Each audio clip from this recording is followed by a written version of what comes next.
বাংলাদেশ জাতীয়তাবাদী দল বিএনপি এর সিনিয়র ভাইস চেয়ারম্যান তারেক রহমানের ঘোষিত ৩১ দফা বাস্তবায়নের লক্ষ্যে ময়মনসিংহের গফরগাঁও পৌরসভায় লিফলেট বিতরণ কর্মসূচি অনুষ্ঠিত হয়েছে। শনিবার ১২ অক্টোবর বিকেল ৩টায় গফরগাঁও পৌরসভার বিভিন্ন এলাকায় এ কর্মসূচি পালন করা হয়। এতে নেতৃত্ব দেন জেলা বিএনপি সদস্য, পাগলা থানা বিএনপি সাবেক যুগ্ম আহ্বায়ক, গফরগাঁও আসনের সম্ভাব্য সংসদ সদস্য পদপ্রার্থী অ্যাডভোকেট আলফাতাহ খান। লিফলেট বিতরণকালে অ্যাডভোকেট আলফাতাহ খান বলেন, তারেক রহমানের ৩১ দফা হলো জনগণের মুক্তির রূপরেখা।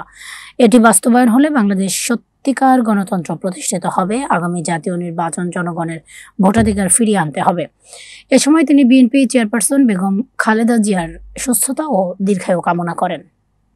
সকল মতামত বলে গিয়ে একতাবদ্ধ হয়ে কাজ করতে পারি, তাহলে ইনশাআল্লাহ এই আসনটি দেশনায়ক তারেক রহমান এবং খালেদা জিয়াকে উপহার দিতে পারব।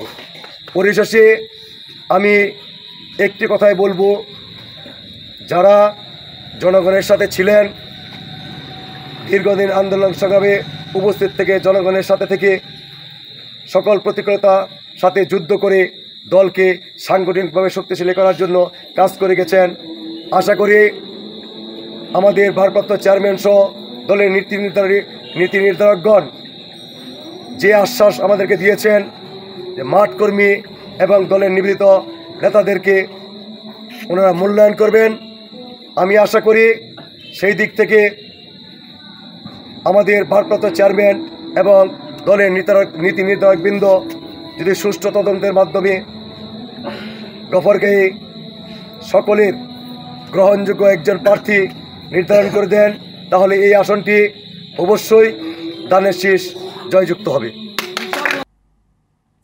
লিফলেট বিতরণ কর্মসূচিতে ছাত্র দলের নেতাকর্মীরা অংশগ্রহণ করেন।